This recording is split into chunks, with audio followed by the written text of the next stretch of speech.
tema dessa nossa ministração de hoje é Eu não tenho. Eu não tenho. No domingo passado nós conversamos sobre como nós acreditamos e superdimensionamos a frase eu mereço ser feliz.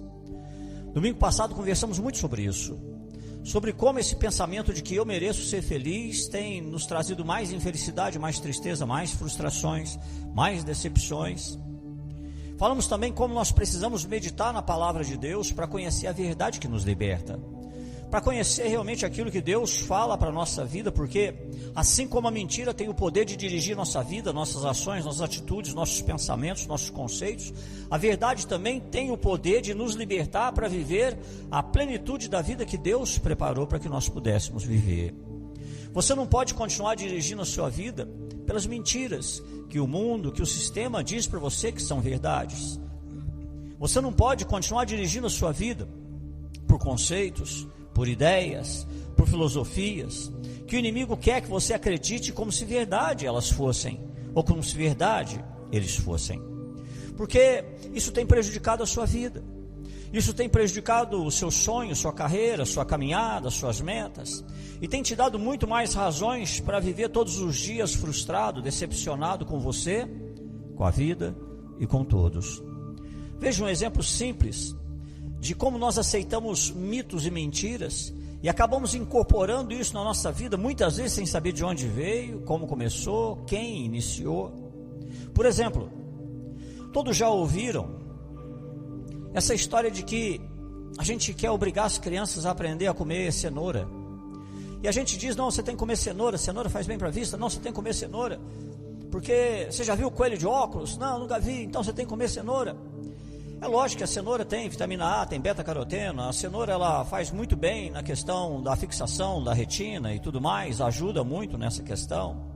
Mas o mais importante para a gente entender isso aqui, é que, na verdade, tudo isso que nós vamos colocando, tudo isso que nós vamos falando para as pessoas, ou falando e acreditando, por mais que seja bom, seja saudável comer a cenoura, mas comer cenoura demais não é o segredo da boa visão de ninguém, não é o que vai melhorar a boa visão de ninguém. E nós precisamos conhecer o motivo dessa história, de por que falar tanto de cenoura e ligar a cenoura com a boa visão, a visão aguçada, talvez super poderosa. E tudo isso começa num período que você vai parar para procurar isso, você vai voltar lá na Segunda Guerra. E lá na Segunda Guerra havia a Força Aérea da Inglaterra, britânica, e os alemães vinham bombardear, e à noite saíam os aviões alemães para vir bombardear. E era uma coisa muito difícil. E de repente começaram a desenvolver um equipamento capaz de detectar esses aviões alemães e colocar esses equipamentos nos aviões da Inglaterra. E os aviões da Inglaterra começaram a abater os aviões alemães durante a noite. E começou aquela polêmica, aquele mistério. O que está acontecendo? Por que eles conseguem abater nossos aviões à noite? Porque os aviões alemães não tinham sistema de radar, só os aviões ingleses. E aí queria-se saber, e eu não sei se você já parou para pensar, hoje mais do que nunca a palavra desinformação é uma coisa que a gente precisa conversar muito sobre isso. E aí naquele tempo então, lançou-se um serviço de desinformação. Desinformação o que é? Eu jogo uma informação como se ela fosse verdade, e aí o serviço inglês, o serviço britânico, ele cria uma desinformação, dizendo que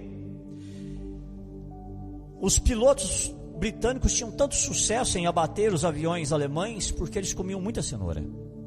Eles comiam cenoura demais. E por comer cenoura demais, eles tinham uma visão muito aguçada durante a noite. Eles conseguiam ver durante a noite com uma precisão muito maior. E aí as pessoas foram olhando, e essa era a desinformação que foi plantada. E na verdade nós sabemos que foi uma campanha publicitária que foi estabelecido, que não tinha só como foco tentar desinformar os alemães, mas numa guerra a agricultura sofre. E como eles não tinham como continuar plantando todos os tipos de alimento, a cenoura é uma coisa que você planta, ela rapidinho você vai colher, e o solo ali era muito propício, eles plantavam cenoura. E aí, para tentar compensar a falta, a carência de alimentos, eles começaram a produzir cenoura, e uma das maneiras de incentivar o povo a consumir a cenoura era essa. e inclusive de fazer com que a cenoura substituísse o açúcar, que muitas vezes o açúcar verdadeiro não era encontrado. Chegou num ponto deles venderem pirulito, cenoura espetada num palito, como se fosse pirulito para as crianças. Isso acontece lá na Segunda Guerra. Serviço de desinformação, para que não descobrissem que era o radar que fazia isso. Os Estados Unidos atravessou o mar essa desinformação. Estados Unidos compra isso como se cenoura ajudasse a combater o nazismo e mais outras questões. Mas o pior que a gente vê é que pessoas hoje que nunca estudaram sobre a Segunda Guerra, que não viram, que não compartilharam, são pessoas que compraram também, pessoas que não vivenciaram e compraram esse mito de que comer muita cenoura faz bem para a vista e precisa comer bastante cenoura todos os dias. E assim, milhões de crianças e adultos crescem ouvindo esse mito. Come bastante cenoura, porque você nunca viu coelho de óculos. Isso vem lá da Segunda Guerra. Existem certas mentiras que nós acreditamos e elas são realmente difíceis de reconhecer. São complicadas porque elas atingem a nossa vida de uma maneira muito sutil. Quando uma mentira é amplamente aceita por muitas pessoas, e as pessoas vão comprando essa mentira, vão comprando esses mitos, fica um pouco mais difícil você ser o único contra. Fica difícil você ser o único que não concorda. Fica difícil você ser o único que não compartilha daquela visão, porque todos estão vivendo aquilo, e você não quer ser a única pessoa a dizer não. Você não quer ser a única pessoa a ir contra. Nessa vida, muitas vezes, nós acabamos aceitando algumas coisas como verdade, como se elas fossem verdades, e elas podem não ser. Elas podem não ser verdade. Nós temos vivido por essas mentiras, e isso tem mudado a nossa vida, tem dirigido a nossa vida, a nossa maneira de pensar, e a nossa maneira de nos ver diante do mundo, diante das situações da vida. Alguns, por exemplo, eles acreditam na mentira de que nunca serão bons o suficiente. Acredito que nunca serão bons o suficiente porque cometeram muitos erros na vida, ou porque foram tomando decisões erradas. Essa ministração ela vem depois dessa semana. Eu tive uma experiência com a minha filha, e essa ministração ela nasce dessa experiência que eu tive com ela. Eu saí para ir buscar a Tânia, eu tinha comprado um shampoo, o shampoo estava ali numa caixinha, e aí a Lívia não viu, deixei a Tânia lá, estava trazendo a Lívia para casa. Acho que foi no dia do ensaio, não lembro que dia que foi. Estava trazendo a Lívia sentou na caixa do shampoo. Aí o shampoo fez aquela meleca dentro da caixinha, lá no banco do carro, e eu fiquei bravo com a Lívia. Aí passando na padaria, a Lívia gosta muito de descer, né? Agora ela começou com esse negócio de ir lá, então ela pediu para descer, para ir lá comprar o pãozinho. Falei, então você vai lá, compra lá 4 pães e o leite. Aí ela foi lá, pegou o pão, fiquei esperando no carro, trouxe o pão, leite. Pão quentinho, crocante, torradinho, aquele pão espetacular. Pôs no banco, sentou em cima do pão. Só fui ver isso 5, 10 minutos depois, pão tudo amassado. E aí, fiquei bravo com a Lívia novamente, né? Falei, não é possível. Cheguei em casa, essa parte até eu esqueci de manhã, não comentei. Cheguei em casa, abri o saquinho de pão, eu tinha pedido para comprar 4 pães. Vieram 3 pães. Fiquei bravo com a Lívia de novo. Depois eu fui procurar uma camiseta para colocar, para trazer ela aqui para o ensaio. Estou procurando a camiseta, nada. A Lívia tinha deitado um pouquinho, deitou em cima da camiseta, embolocou tudo a camiseta. Fiquei bravo com a Lívia de novo. Terminou, vim para o ensaio. E aí, chegou a noite, eu fui para o quarto dela, porque é hábito, né? Tem que orar para dormir. E aí, filha, vamos orar. E ela começou a orar. E a oração dela foi assim: Papai do céu, me ajuda que amanhã eu não faço nada de errado, o meu papai e a minha mãe não ficar tão bravo comigo assim.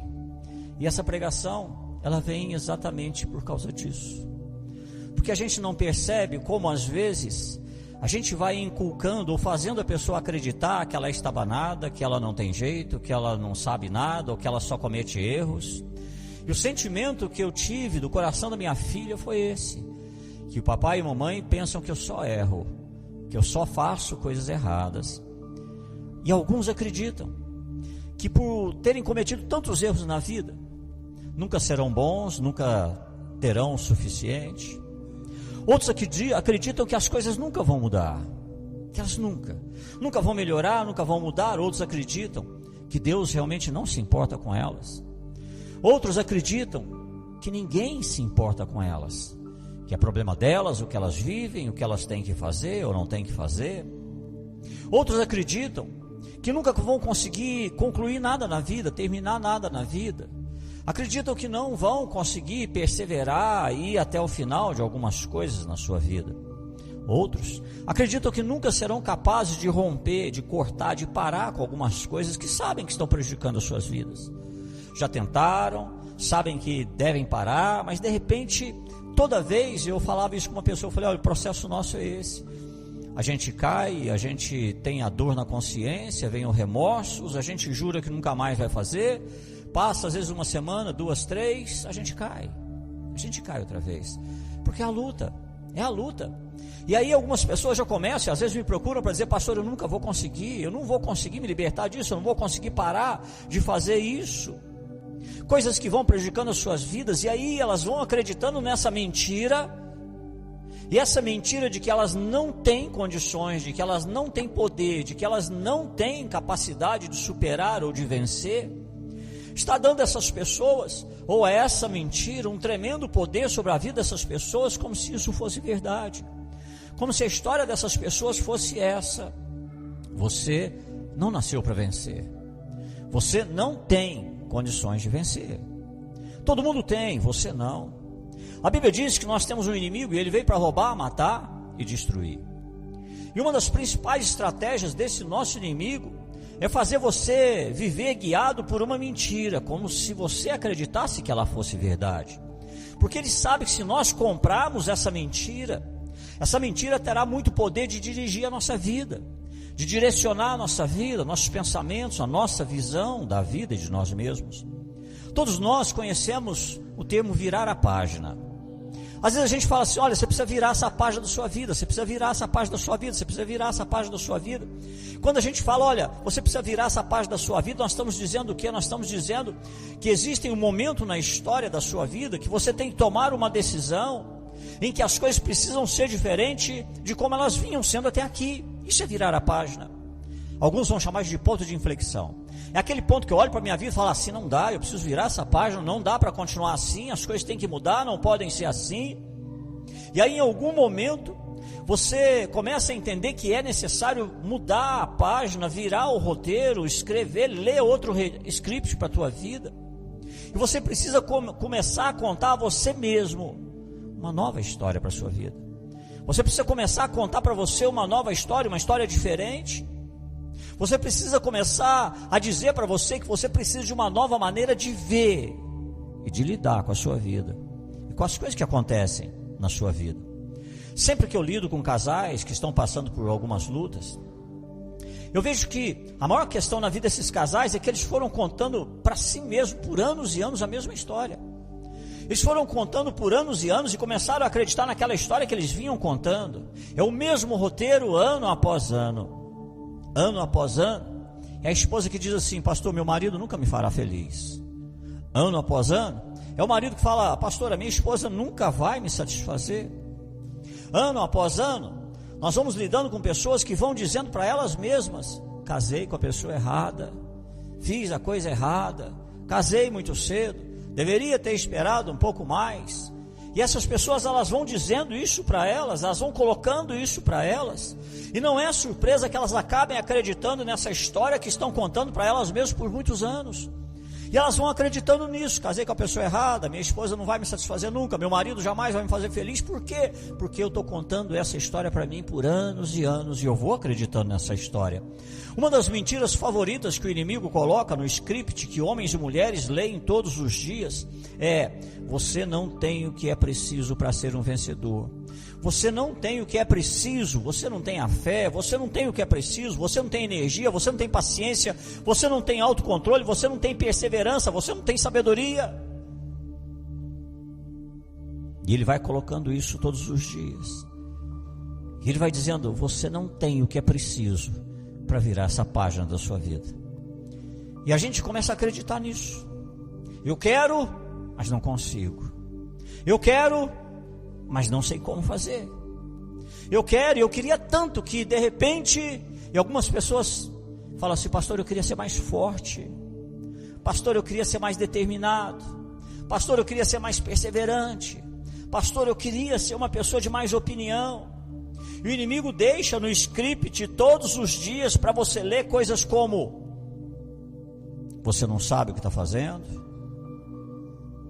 Alguns aqui já ouviram essas coisas. Você não nasceu para ser mãe.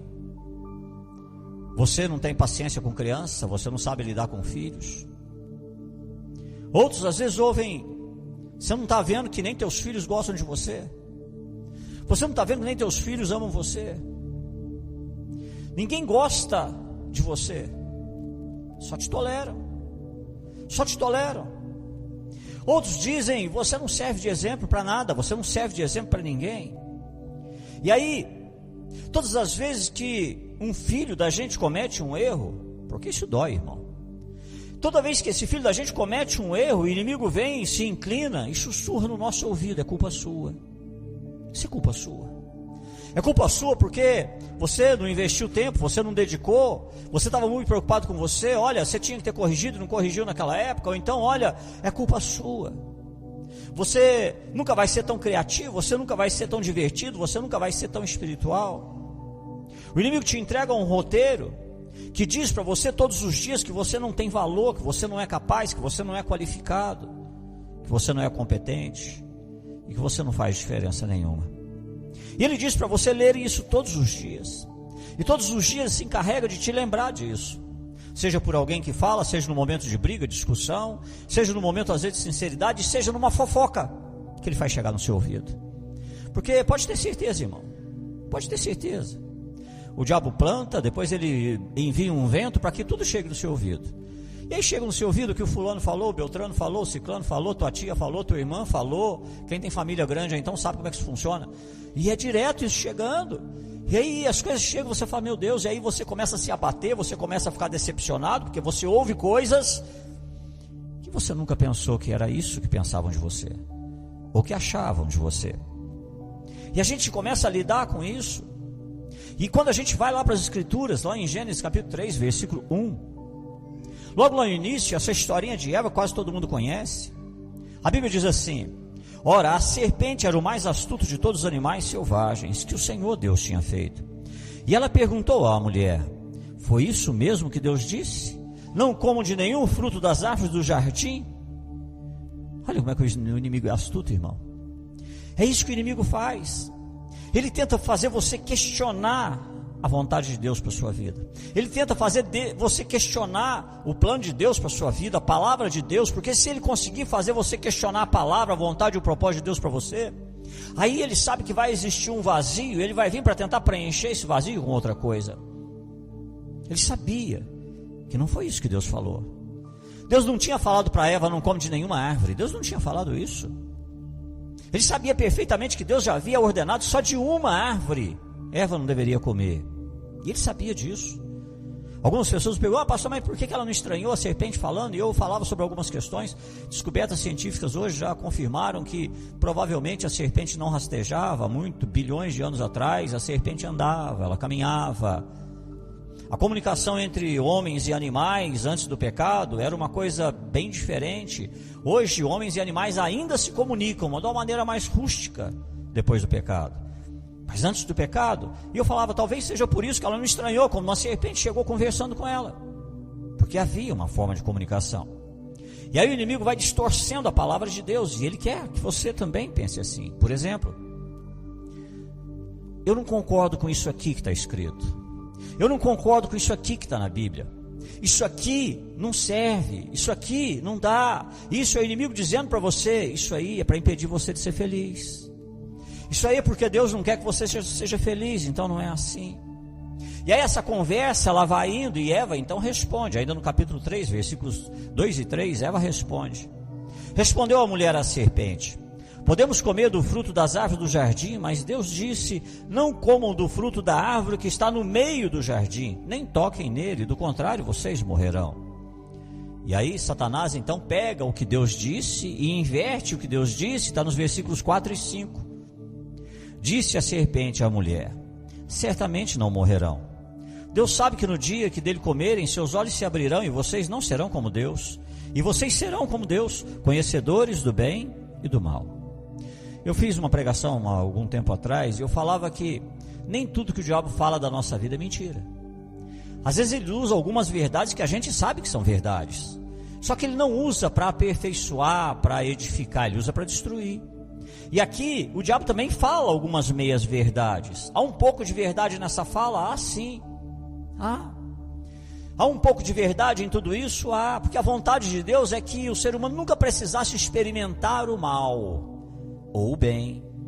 Porque para ter o conhecimento prático do que é o mal, eu preciso viver o mal. E o que Deus queria é que o homem não precisasse viver o mal, e por isso Deus falou: não come. Por isso que a Bíblia diz: o justo viverá pela fé. Deus queria que o homem acreditasse que a vontade de Deus era o melhor para ele. Mas não, a serpente vem e fala: olha, não é assim não. Eva, deixa eu falar uma coisa para você. E aqui vem uma questão para você também. A serpente começa a jogar com a insegurança de Eva. Eva não dominava todos os assuntos. Apesar de ter sido criada ali em estado de santidade, mas ela não era perfeita. E a serpente começou a abordar um assunto do qual Eva não tinha conhecimento, ela não dominava. Ela começa a lidar com uma insegurança, coisas que Eva não sabia. E é como a serpente dissesse: Eva, você não sabe muita coisa ainda, Eva. Você é um pouco ingênua. Mas se você comer esse fruto, você vai ficar esperta, inteligente, vai saber tudo. Ele estava lidando com uma coisa que Eva não conhecia, e usando isso, o inimigo faz isso com você também. Ele tenta fazer comigo, com você. Ele vai tentar imobilizar você contando mentiras que te fazem se sentir inseguro, contando coisas que você não domina, coisas das quais você tem medo, ou você já tem as suas inseguranças, e ele vai trabalhar exatamente em cima disso. Homens e mulheres lidam de maneiras diferentes com o fracasso, com a derrota. Os homens, por exemplo, quando eles têm que lidar com o fracasso, eles olham para fora deles. Eles olham para tudo que está em volta. E aí o culpado é o meu chefe, é o meu amigo, é o fofoqueiro. O culpado: eu não queria fazer isso, mas olha, você acabou me obrigando. E ele arruma trocentos motivos para falar assim: olha, eu errei, mas não foi culpa minha. Homem é sempre assim, ele olha para fora. Por exemplo, a maioria dos homens, quando pega uma criancinha de colo, normalmente a maioria dos homens pega essa criancinha de colo e carrega como? Virada para frente. A gente vira a criança para frente. Pode ver, quase todo homem, dificilmente você vai achar um homem com a criança virada para trás. Ele pega a criança, vira para frente, a criança fica olhando para frente, ele segura aqui na criança. A maioria dos homens faz assim. Mulher, como é que a mulher segura a criança? Ela vira a criança para trás, aconchega a criança no seu ombro, e ali ela carrega a criança. A mulher lida com o fracasso olhando para dentro. Ela olha para dentro dela. Ela olha para dentro dela, e toda vez que ela tem que lidar com o fracasso, sabe como é que ela faz? Ela não fala que foi culpa de ninguém. Ela fala assim: onde que eu errei? O que eu fiz de errado? Se um casamento está terminando, o homem me procura e fala assim: não, porque foi isso, porque aconteceu isso, porque ela falou aquilo. Quando o casamento está terminando, a mulher me procura e fala: pastor, será que eu errei em algum lugar, pastor? Será que fui eu? E assim é com os filhos, assim é com o marido, assim é com tudo. As mulheres olham para dentro dela e elas começam a se perguntar onde elas erraram. Elas olham para dentro de si mesmas e os homens olham para fora. E o inimigo vai tentar fazer você acreditar nessa mentira de que você não tem o que é preciso para vencer, que você não tem o que é preciso para se superar, que você não tem o que é preciso para continuar perseverando em busca do milagre que você tanto quer. E para isso, ele vai deixar em evidência as suas principais inseguranças. As principais inseguranças. E olha que todo mundo tem insegurança. Todo mundo tem. São inseguranças, irmão. São aquelas coisas que as pessoas têm e elas lidam com isso aqui. Por exemplo, todo mundo tem nos encontros, né, que a gente realiza, eu sempre falo, tem gente que não gosta do dedão do pé, tem gente que não gosta do nariz. Tem gente que fala: pastor, meu dedão do pé parece uma batata. Nossa, se eu pudesse, pastor, só aquela bolota, aquela cabeçona que é o dedão do meu pé. Outros não gostam do nariz, outros não gostam disso, outros não gostam daquilo. Nós somos cheios de inseguranças, irmão. Cheinho de inseguranças. A gente lida com situações todos os dias. E a gente vai vendo como que as pessoas são inseguras e como que o diabo trabalha exatamente em cima das inseguranças das pessoas. Como é que lida com isso? Então, por exemplo, Quando você vai olhar para o seu casamento, automaticamente, domingo nós falamos sobre isso, é inconsciente, nós acabamos vivendo uma vida de comparação. Eu olho para o meu casamento e eu olho para o casamento do meu amigo. Eu olho para os meus filhos e eu olho para os filhos do meu amigo. Porque os filhos do meu amigo, eles são diferentes. Os filhos olham para os seus pais, já pensando nos pais dos seus amigos. Não sei se você já viu, mas criança de vez em quando ela fala assim: mas o pai do Zezinho, ele faz isso, ele não faz aquilo, mas o pai não sei de quem. Porque nós somos assim, nós nos comparamos. Na Bíblia, nós temos duas mulheres na Bíblia, foram duas esposas de Jacó, Lia e Raquel. E o incrível, quando a gente vai vendo isso aqui, Lia podia ter filhos. Lia era uma mulher tão fértil que se Jacó passasse perto dela, ela engravidava. Não podia olhar para ela que ela engravidava, pegava filho. Raquel, não. Raquel já tinha dificuldade para engravidar. Porém, a Bíblia diz que Raquel era extremamente bonita, muito bonita. E ali naquela época, Lia dava filhos para Jacó, e isso era muito importante que uma mulher fizesse para o seu marido, mas ao mesmo tempo ela tinha uma insegurança com ela. É quando ela olhava para Raquel e via Raquel uma mulher lindíssima. E Lia vivia infeliz. Ela vivia infeliz porque, apesar de Raquel não poder dar filhos para Jacó, mas ela era linda. E aquela mulher que podia dar filhos, podia fazer de tudo, se sentia mal, ficava cabisbaixa, porque a comparação é essa armadilha que piora as nossas inseguranças, uma armadilha que dá muito mais argumento, peso para o inimigo, quando ele diz algumas coisas, como por exemplo, que você não fosse qualificado, como se por exemplo você não fosse qualificado.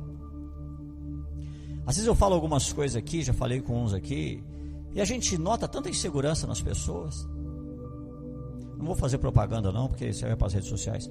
Alguém mandou uma mensagem para a Tânia lá, pedindo solicitação de amizade. Alguém que está mexendo com uma agência de modelos aí na cidade, aí parece que está abrindo, está vindo alguém aí para fazer uma sondagem e tal, não sei o quê. A Tânia vai falar: nossa, nem eu sabia disso. Mas está lá, né?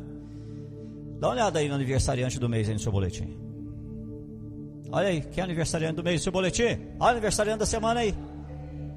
Quem que é? Fica em pé aí, Lavínia. Fica em pé aí. Aqui a mocinha ali, ó. Vê se essa cara da foto tem alguma coisa a ver com ela ali. Ela. Aí se você fala: nossa, Lavínia, olha, poxa, você é muito fotogênica. Olha aí, você até devia dar uma olhada nisso. Ela vai falar assim: pastor, mas assim, sabe, eu sou pequenininha, eu sou, sabe, eu sou xoxinha, eu sou magrinha.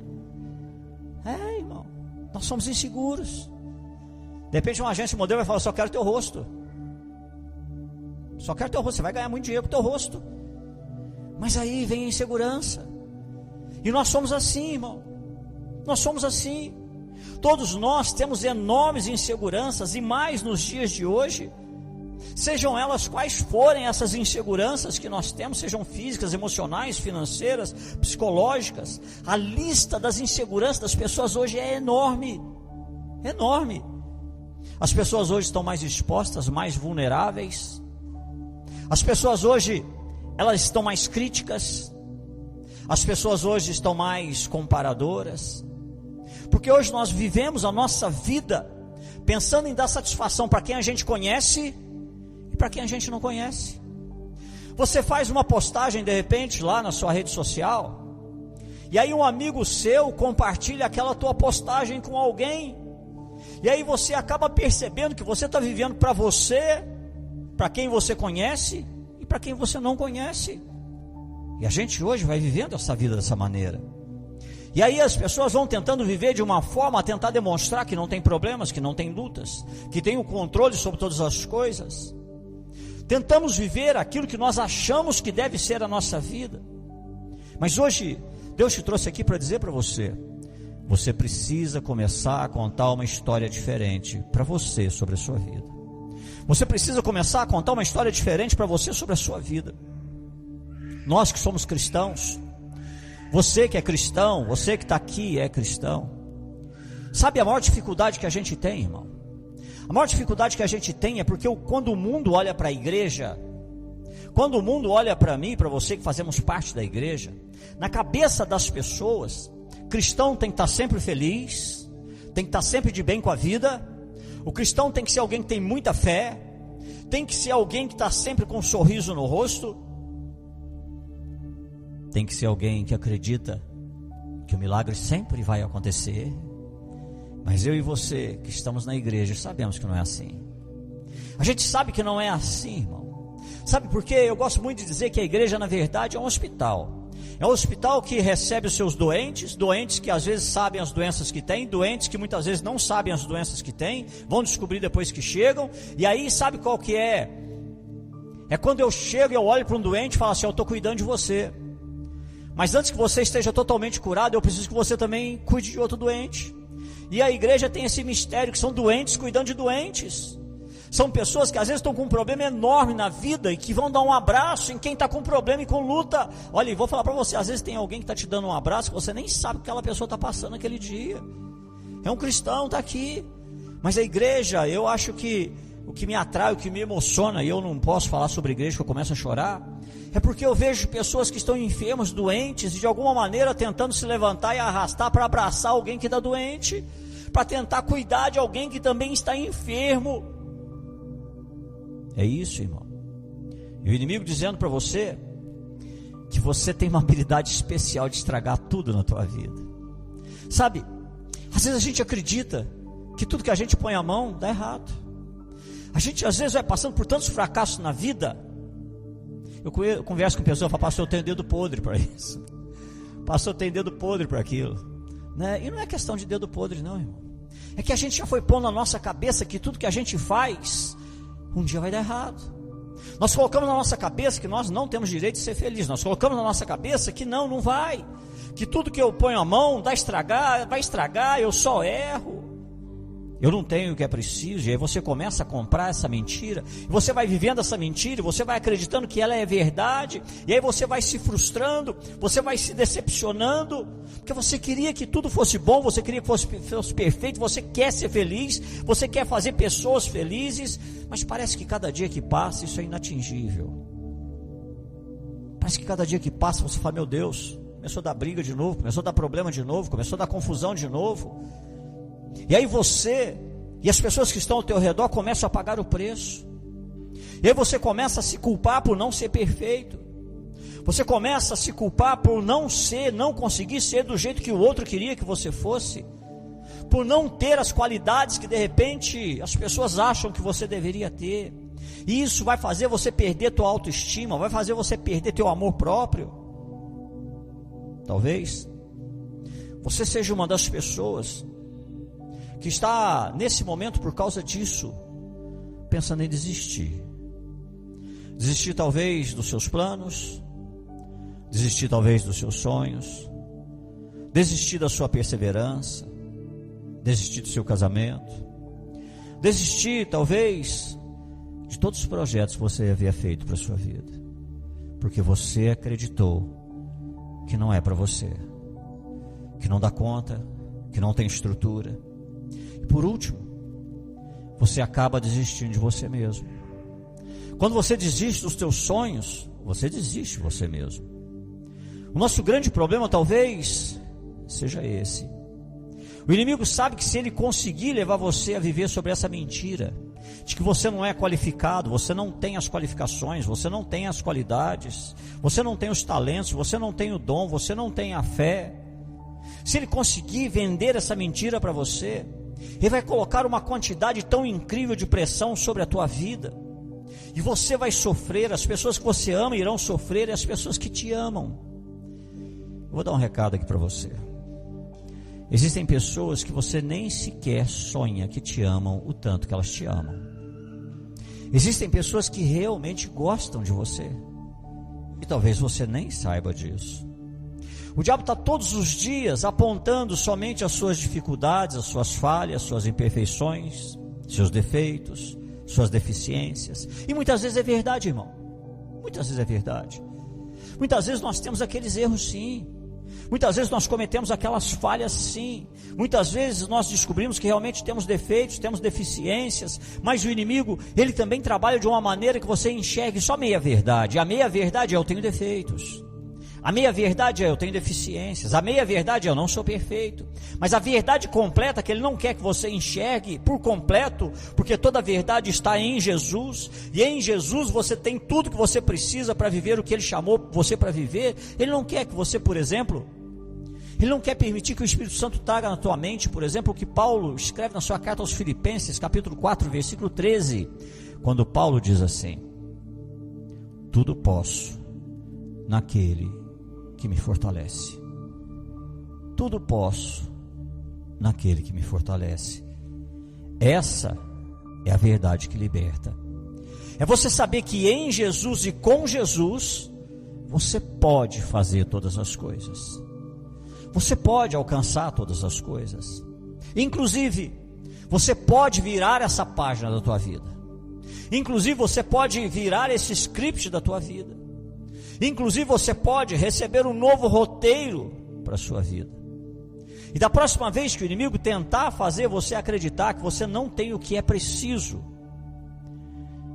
tome a autoridade espiritual que Deus te deu e diga para esse inimigo: é verdade, eu tenho sim.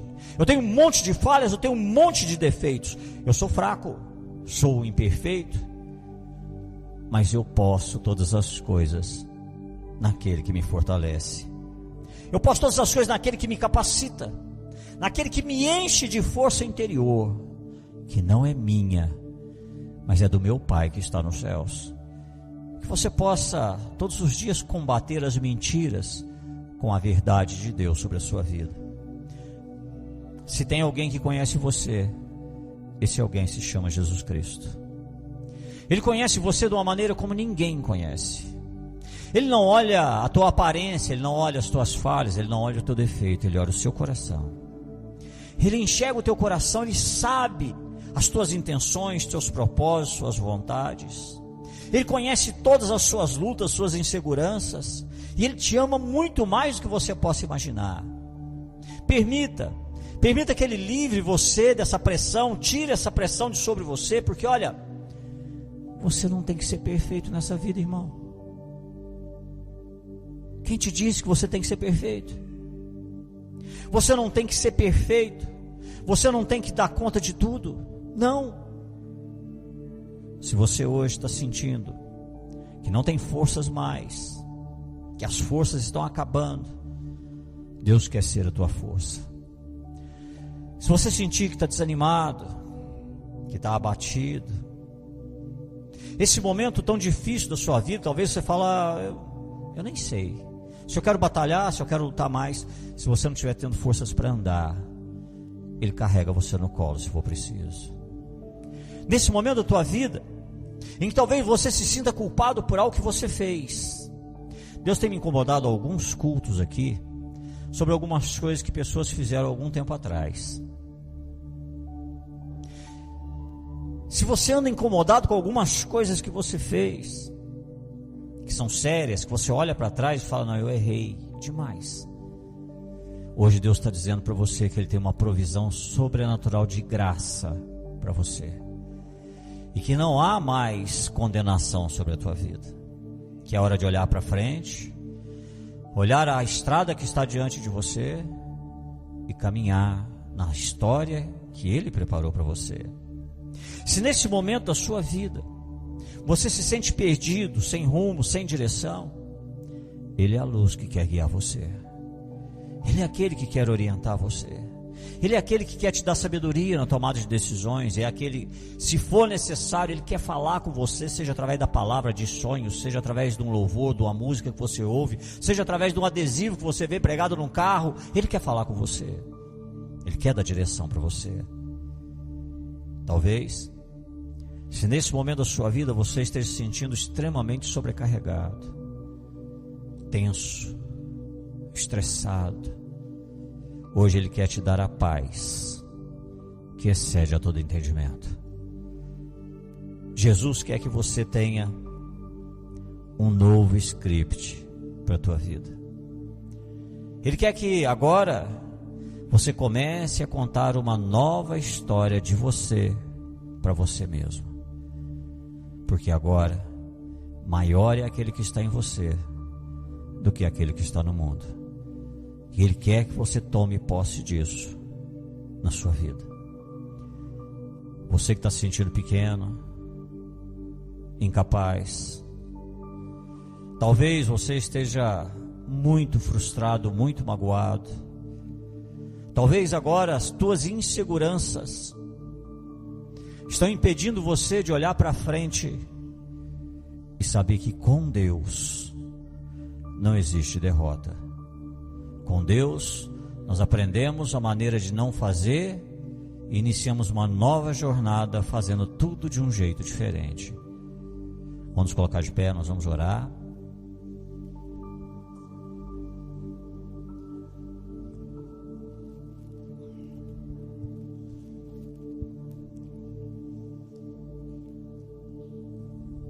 Feche seus olhos, por favor. Eu sempre tenho falado, nesse momento de oração, você pode orar do jeito que, de repente, você se sente mais confortável. Se quiser continuar sentado, se quiser ajoelhar, fique à vontade. Cada um se sente muito, que você tem essa liberdade para orar. Senhor, meu Deus e meu Pai, o que eu descubro essa noite é que eu preciso do Senhor muito mais do que eu pensava. Porque a verdade, Deus, é que eu sei que eu não tenho o que eu preciso para ser feliz. Deus, o que eu descubro nessa palavra de hoje, eu tenho muitas falhas, muitos defeitos. Eu sei e descobri que a minha fé nem é tão grande assim. Mas eu quero ser feliz. Eu quero, meu Deus, começar a contar uma nova história sobre mim, para mim mesmo. Eu quero, meu Deus, começar a fazer com que esse momento da minha vida seja um ponto de inflexão, de mudanças. Deus, eu olho para trás e eu sei que eu cometi muitos erros. E talvez eu ainda esteja lutando com muitos dos meus erros. O Senhor conhece o meu coração, o Senhor tem visto as minhas lágrimas, o Senhor conhece o meu incômodo com algumas coisas. Por isso, eu preciso que o Senhor me mostre essa verdade. A verdade de que eu sou amado em Ti, a verdade de que o Senhor tem um plano para mim, um propósito para a minha vida, e eles não podem ser frustrados. A verdade de que o Senhor tem uma nova história para mim, e eu quero viver essa nova história. Eu não posso mais continuar andando por essa vida, acreditando nas meias verdades que o meu inimigo tem tentado fazer com que eu acredite. Eu não quero mais acreditar nessas meias verdades, de que eu não posso, não consigo, não tenho, de que eu não tenho fé, não tenho perseverança, de que eu não tenho força, essas meias verdades que tudo aquilo que eu ponho a mão não dá certo, todas as pessoas que passam pela minha vida são infelizes ou me fazem infelizes, porque agora eu sei que o Senhor tem bênçãos para mim, e a maior prova disso é que hoje nessa palavra o Senhor fala com a minha vida. O Senhor sabe como eu tenho me sentido muito mal, porque eu olho para a minha vida e eu vejo muitas vezes uma sucessão de fracassos. Fracasso na família, fracasso no casamento, fracasso na vida financeira, fracasso nos sonhos, fracasso nos planos. E mais do que isso, eu me vejo uma pessoa tão insegura, mas tão insegura, meu Deus, que eu tenho medo. Eu tenho medo, meu Deus, de dar um próximo passo, eu tenho medo das decisões, eu tenho medo. Eu tenho medo até de acreditar que o Senhor tem coisas maravilhosas reservadas para a minha vida. O diabo tem trabalhado nessa insegurança, meu Deus, que tem me acometido. Mas eu sei que o Senhor tem para mim coisas como determinação, força, sabedoria, criatividade, perseverança, energia. A vida e o mundo, meu Deus, estão trabalhando para fazer com que os meus dias sejam sempre duros, pesados, para fazer, meu Deus, com que eu não sonhe mais e eu não busque mais com intensidade aquilo que está no meu coração. Mas a tua palavra diz, e Jesus se apresenta para mim dizendo que o fardo dele é leve e o jugo é suave. E é por isso que eu quero estar contigo e quero o Senhor comigo todos os dias dessa minha caminhada nessa vida. Porque somente assim Deus, quando eu sentir que eu não tenho o que é preciso, eu sei que o Espírito Santo vai me lembrar que no teu Filho amado Jesus, eu sempre terei tudo o que eu preciso. Porque em Cristo Jesus, eu sou mais que vencedor. Eu posso todas as coisas naquele que me fortalece. Tudo é possível àquele que crê. Então, a partir de hoje, eu quero contar uma nova história sobre mim, sobre a minha vida, sobre a minha estrada, sobre a minha jornada e sobre os meus planos. Porque eu sei que aquele que está em mim é maior que aquele que está no mundo. E assim eu sigo, sendo transformado de glória em glória, dia após dia. A tua palavra diz que o choro pode durar toda uma noite, mas a alegria certamente virá pela manhã. Deus tem um amanhã preparado para você, e ele será cheio de vitórias, de bênçãos, de alegria e de força. Que Deus abençoe você poderosamente. Abençoe sua casa, sua família, abençoe a sua vida. Que Deus possa te dar uma semana maravilhosa. Mas acima de tudo, todas as vezes que o diabo vier para dizer para você que você não aguenta mais, que você não tem força mais, que você não tem capacidade mais, que você não tem dinheiro mais, que você não tem paciência mais, pode dizer para ele: eu sei que eu sou cheio de defeitos, mas eu sirvo aquele que é perfeito. E se Deus é por mim, quem será contra mim? Cumprimenta a pessoa que está do seu lado, dê um abraço a essa pessoa que